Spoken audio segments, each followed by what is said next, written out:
Às vezes, o sangue não garante lealdade, ele apenas camufla o interesse.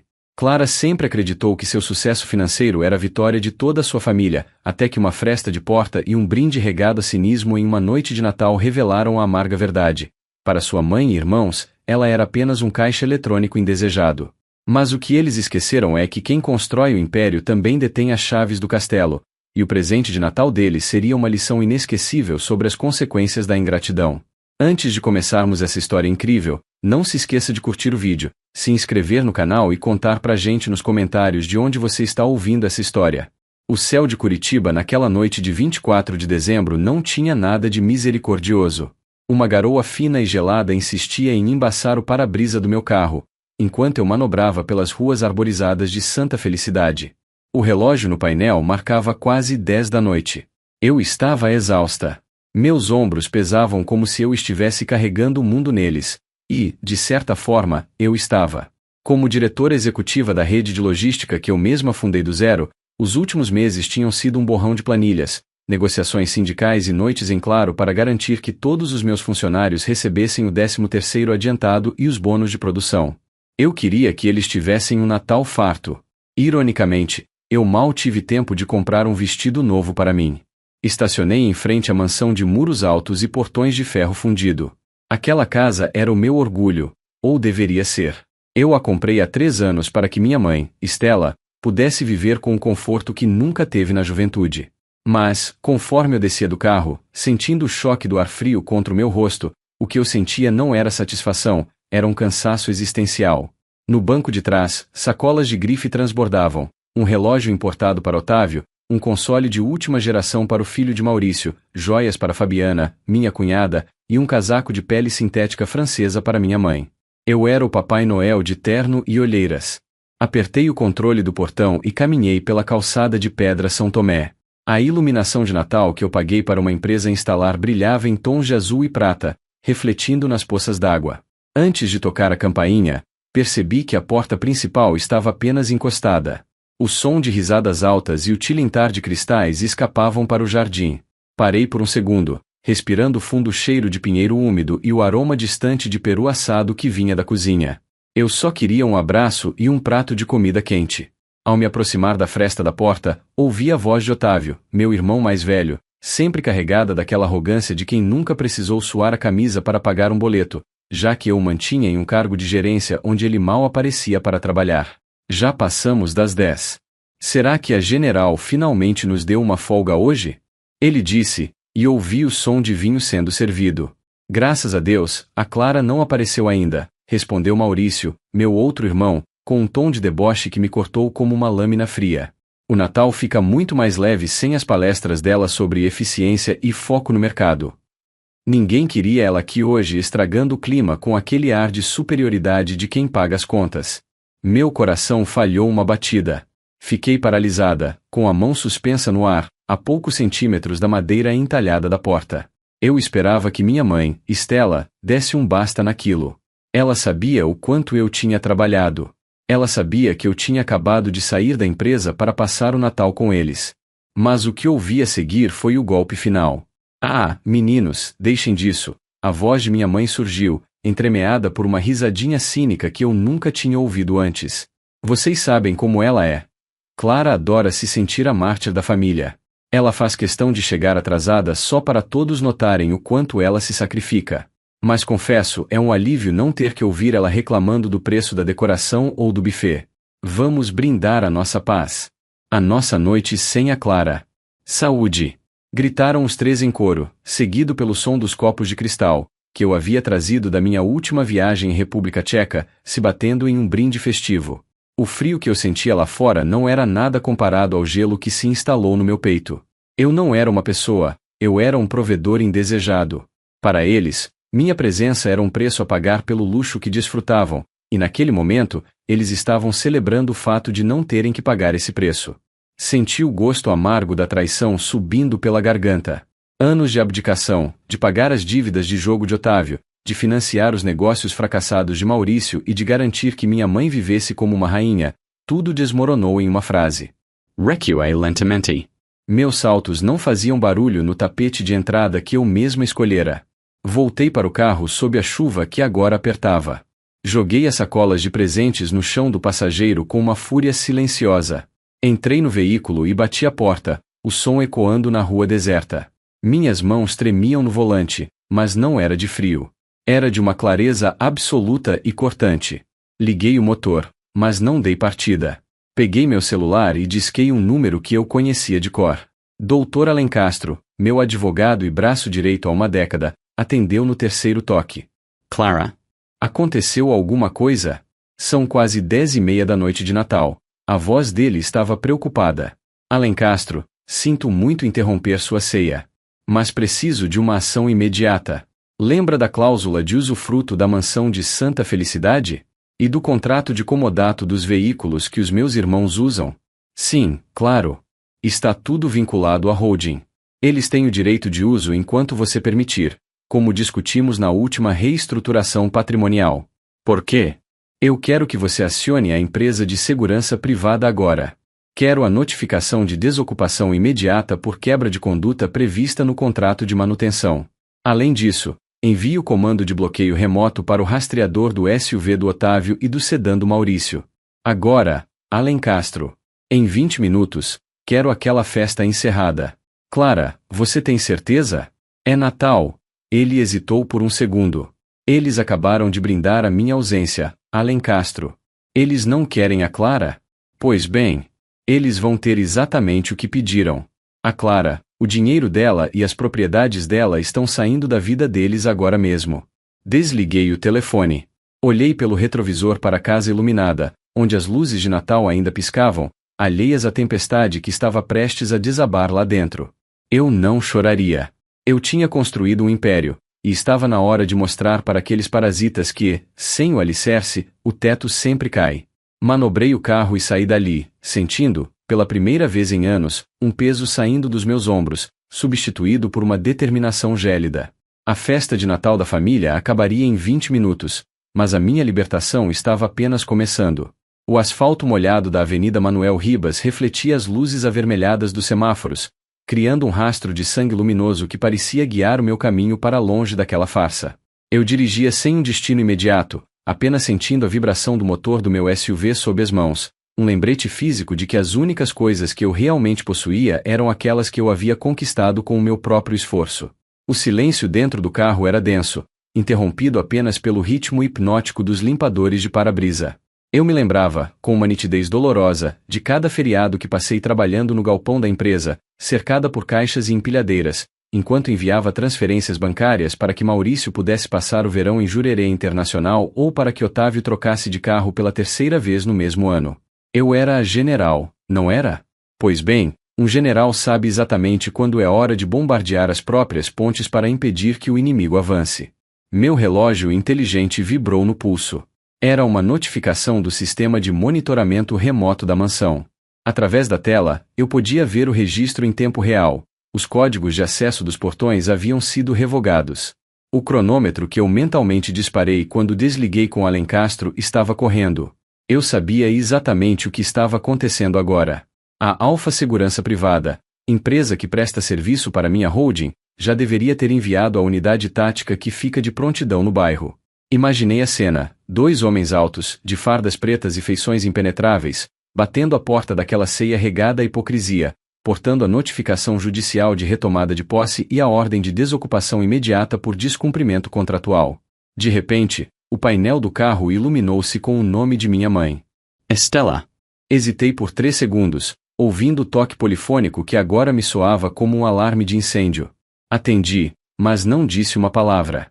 O som que veio do outro lado não era mais a risadinha cínica que eu ouvira minutos atrás, era um ruído de confusão e pânico. Clara. Clara, pelo amor de Deus, onde você está? A voz dela estava trêmula, estridente. Tem uns homens aqui na sala. Eles entraram e estão dizendo que temos 15 minutos para pegar nossas coisas pessoais e sair. Eles desligaram o aquecimento, Clara. Está um gelo aqui dentro. Diga a eles que isso é um erro, agora. Não é um erro, mamãe, respondi, e minha própria voz soou estranha para mim, fria como o inverno de Curitiba, desprovida de qualquer vestígio daquela filha compreensiva que sempre cedia. Vocês brindaram a minha ausência, lembram? Eu ouvi tudo da porta. Vocês disseram que a noite ficaria mais leve sem mim, que ninguém me queria aí. Então, eu decidi realizar o desejo de vocês da forma mais completa possível. Se vocês não querem a minha presença, não podem querer o meu teto, a minha comida ou o aquecimento que eu pago. Houve um silêncio mortal do outro lado da linha. Eu quase podia ouvir as engrenagens da cabeça dela tentando processar que a fonte de renda havia secado. Então, ouvi gritos ao fundo. Era Otávio. Clara. Sua Luca. Ele berrou, provavelmente arrancando o celular da mão de nossa mãe. O meu carro não liga. Eu tentei dar a partida para tirar as coisas daqui e o painel diz que o veículo foi bloqueado remotamente pela central. Que palhaçada é essa? Eu tenho compromissos amanhã. O carro não é seu, Otávio, eu disse, sentindo uma pontada de satisfação gélida. O carro pertence à frota da empresa. E como você foi desligado do cargo de gerência, cargo este que você nunca exerceu de fato, por justa causa, devido ao abandono de função e má conduta, o benefício do veículo foi revogado. Você tem 10 minutos para tirar sua mochila de dentro dele antes que o guincho chegue para levá-lo ao pátio da logística. Você não pode fazer isso no Natal. É ilegal. Ele gritou, a voz falhando de ódio. Alan Castro está com todas as cláusulas assinadas por vocês em mãos, Otávio. Vocês assinaram contratos de comodato e usufruto que previam a retomada imediata em caso de desrespeito aos termos da holding. E, sinceramente, tentar me processar custa caro, e eu acabei de cancelar todos os cartões adicionais da conta da família. Boa sorte pagando um advogado com o que sobrou na sua carteira. Desligai. O impacto daquelas palavras me deixou momentaneamente sem fôlego. Eu estava tremendo, mas não era de medo. Era a adrenalina de quem finalmente parou de aceitar migalhas de afeto em troca de banquetes de sustento. Estacionei o carro em frente a um hotel boutique no Batel, um lugar onde o luxo era silencioso e impessoal. Era exatamente do que eu precisava. Enquanto caminhava para o check-in, sentindo o carpete macio sob meus pés e o cheiro de alecrim e couro que perfumava o lobby, meu celular começou a explodir com mensagens. Era um grupo de família que eu raramente silenciava. Maurício enviou áudios desesperados, dizendo que a esposa e os filhos estavam chorando na calçada, sob a chuva, porque os seguranças não os deixaram pegar nada além das roupas do corpo e documentos. Minha mãe mandou mensagens de texto dizendo que eu era uma filha ingrata, que meu falecido pai teria vergonha de mim. Aquilo doeu. A menção ao meu pai foi um golpe baixo. Ele fora o único que realmente acreditou no meu potencial quando eu decidi abrir minha primeira transportadora com um caminhão velho e muitas dívidas. Ele me ensinou que o respeito é a base de qualquer estrutura. E o que eles estavam fazendo comigo não era falta de respeito, era canibalismo emocional. Eles estavam me devorando viva há anos, e eu permiti porque tinha medo da solidão. Mas, naquela noite, percebi que estar sozinha em uma suíte de hotel era muito menos solitário do que estar rodeada de pessoas que me odiavam enquanto bebiam o meu vinho. Fui para o meu quarto no 12º andar. A vista mostrava as luzes da cidade borradas pela garoa. Abri uma garrafa de água mineral e me sentei na poltrona de veludo, observando o telefone brilhar incessantemente sobre a mesa de cabeceira. Otávio ligou de novo. Maurício tentou uma chamada de vídeo. Eu não atendi. Liguei novamente para Alan Castro. Eles já saíram? Pagante. Sim, Clara. O relatório da equipe de segurança confirma que a residência está vazia e trancada. As chaves e os controles foram recolhidos. Os veículos bloqueados serão removidos para o depósito na primeira hora da manhã. Sua mãe e seus irmãos pegaram um táxi. Parece que foram para a casa de uma tia em São José dos Pinhais. Ótimo, eu disse, fechando os olhos. Amanhã, quero que você inicie o processo de auditoria em todos os gastos da holding relacionados a eles nos últimos 5 anos. Se houver qualquer irregularidade, qualquer nota fiscal fria que o Otávio tenha passado pela empresa, eu quero denúncia formal. Não vou apenas tirar o luxo, Alan Castro. Eu vou mostrar a eles o peso da realidade. Vai ser uma guerra, Clara. Você está preparada? Alan Castro, a guerra começou quando eles brindaram a minha ausência. Eu só estou terminando a festa.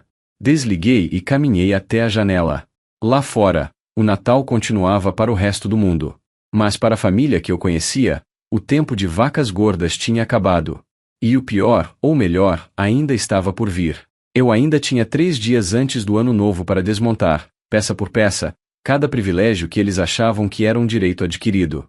A general finalmente tinha entrado em campo, e eu não aceitaria nada menos que a rendição total. O sol do dia 26 de dezembro nasceu pálido, filtrado pelas cortinas de linho cinza da minha suíte no Batel. Curitiba parecia ter acordado com uma ressaca coletiva, mas a minha clareza era absoluta. Dormi melhor naquelas poucas horas de silêncio absoluto do que em todos os meses em que vivi sob o mesmo teto, ou pagando o teto, daquelas pessoas. Pedi o café da manhã no quarto, um expresso duplo, ovos beneditinos e uma fatia de pão de fermentação natural. O sabor era nítido, real. Eu não precisava mais engolir o amargor das críticas disfarçadas de preocupação enquanto tomava o café na mansão de Santa Felicidade. Às 9 da manhã, eu já estava no meu escritório, no 30º andar de um prédio comercial envidraçado no centro. O ar-condicionado sussurrava uma melodia metálica constante. Rogério Alencastro já me esperava com uma pasta de couro estufada e 3 xícaras de café vazias sobre a mesa de mogno.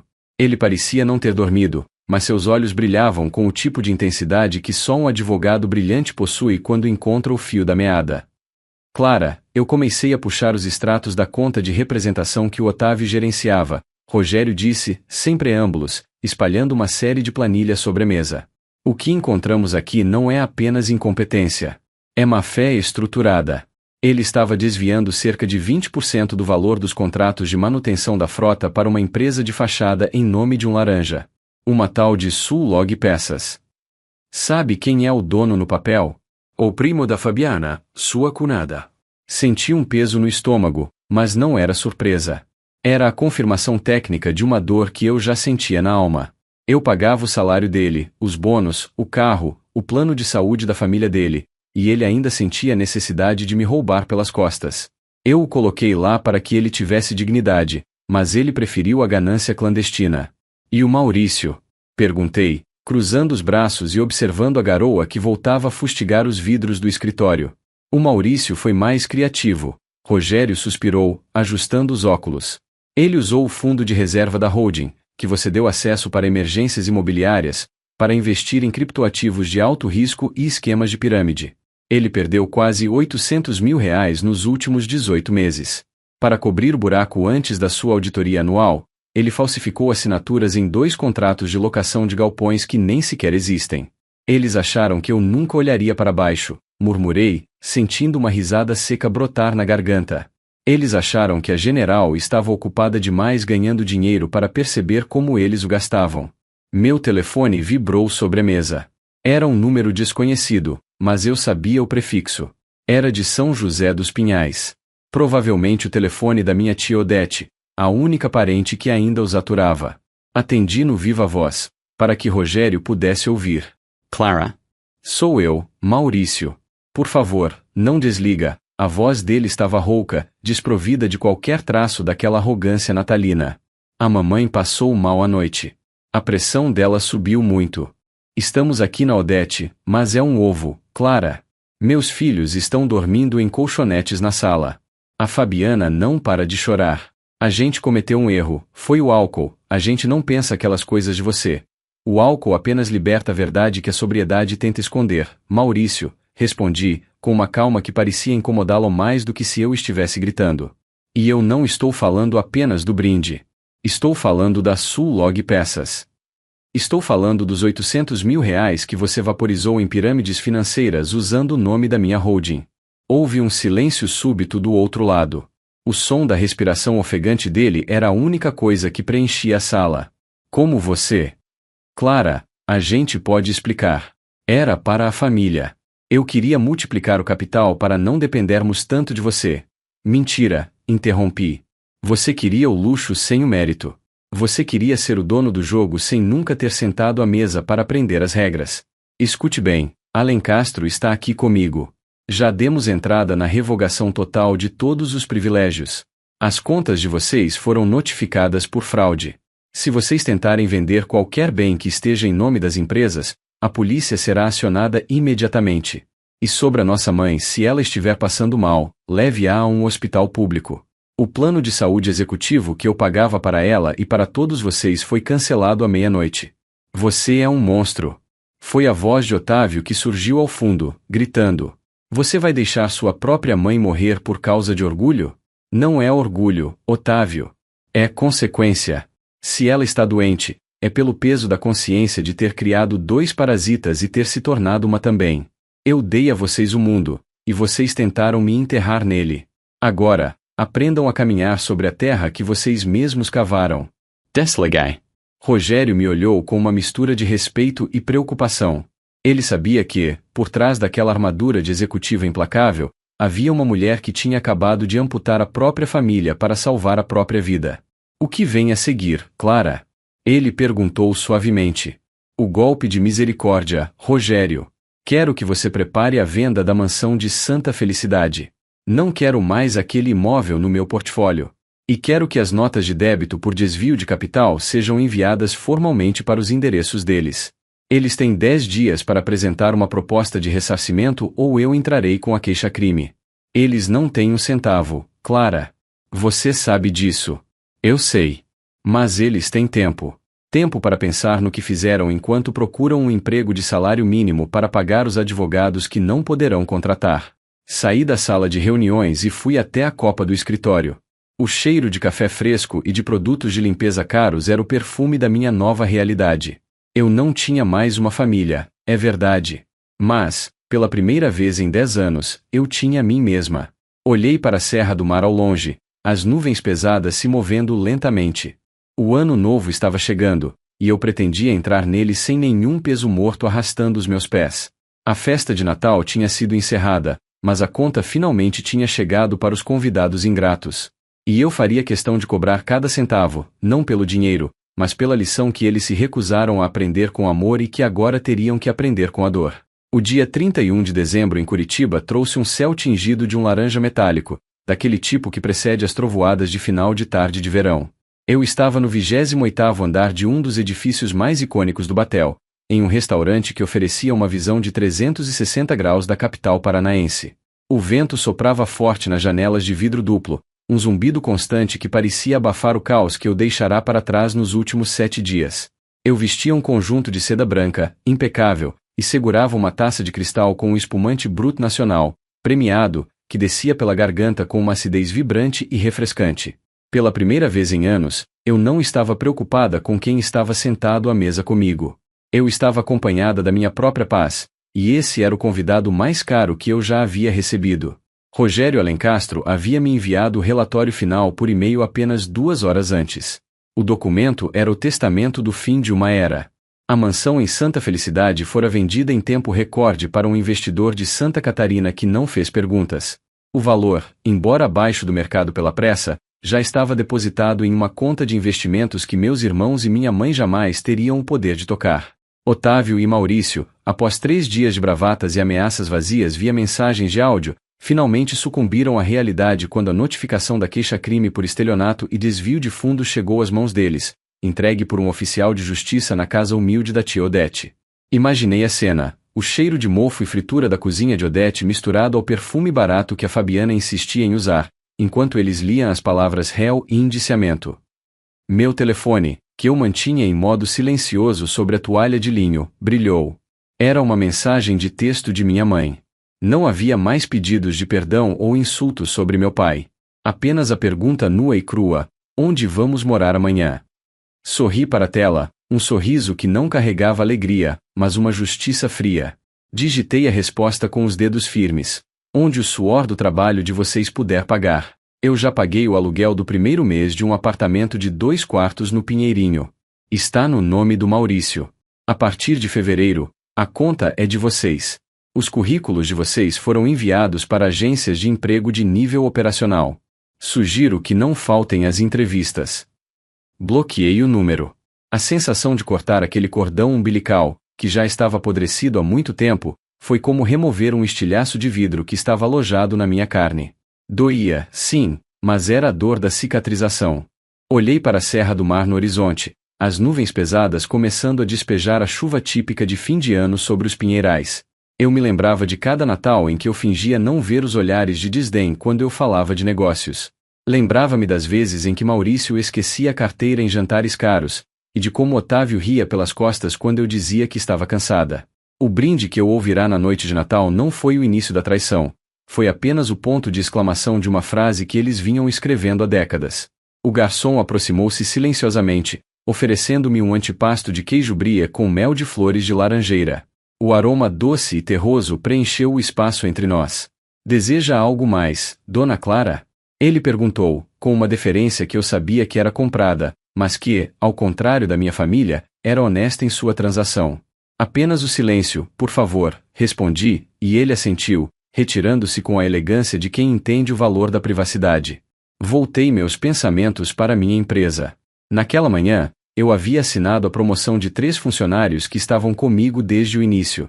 Pessoas que vinham de bairros distantes, que pegavam 2 ônibus para chegar ao galpão e que nunca haviam me roubado um centavo ou um minuto de lealdade. O bônus que antes ia para as futilidades de Otávio agora seria transformado em bolsas de estudo para os filhos desses trabalhadores. Essa era minha verdadeira família agora, as pessoas que ajudavam a construir o império, e não aquelas que apenas queriam herdar as ruínas. A chuva finalmente atingiu o vidro do restaurante com um estalo seco. As gotas escorriam em trajetórias imprevisíveis, limpando a poeira da fachada. Senti uma onda de gratidão por aquela chuva. Curitiba estava sendo lavada, e eu também. Amanhã, 1º de janeiro de 2026, eu não seria mais a general que sustentava um exército de desertores. Eu seria apenas Clara, a mulher que aprendeu que o amor que precisa ser comprado nunca é amor, é apenas um contrato de locação mal formulado. E, como qualquer boa gestora, eu sabia que alguns contratos precisam ser rescindidos para que a empresa não vá à falência emocional. Tomei o último gole do espumante. O relógio no meu pulso, um modelo simples e funcional que eu preferia às joias espalhafatosas que eu dava para Fabiana e minha mãe, marcava 18 horas. O ano estava acabando. Levantei-me, deixei uma gorjeta generosa sobre a mesa e caminhei em direção ao elevador. Enquanto as portas de metal se fechavam, vi meu reflexo no espelho. Meus olhos estavam límpidos, sem as sombras da culpa que me assombraram por tanto tempo. A vingança não foi vê-los na miséria, embora a realidade do Pinheirinho fosse um choque necessário para quem vivia sob o meu usufruto em santa felicidade. A verdadeira vingança foi a minha indiferença. Foi o momento em que percebi que a opinião deles, o brinde deles e a existência deles não tinham mais o poder de alterar o meu batimento cardíaco. Eu saí do prédio e senti o cheiro de terra molhada, o famoso petricor que sobe do asfalto quente após a chuva. Respirei fundo. O ar era puro, gelado e livre. Entrei no meu carro, coloquei minha música favorita para tocar e dirigi em direção ao meu novo loft. Um espaço menor, mais moderno, onde não haveria quartos para irmãos parasitas ou salas de jantar para mães ingratas. Apenas eu, meus projetos e a certeza de que, de agora em diante, cada brinde feito na minha presença ou na minha ausência seria por mérito, e nunca mais por conveniência. O Natal deles foi o fim de uma mentira, o meu ano novo era o começo de uma verdade absoluta. Eu estava, finalmente, em casa, e dessa vez, a chave só pertencia a mim.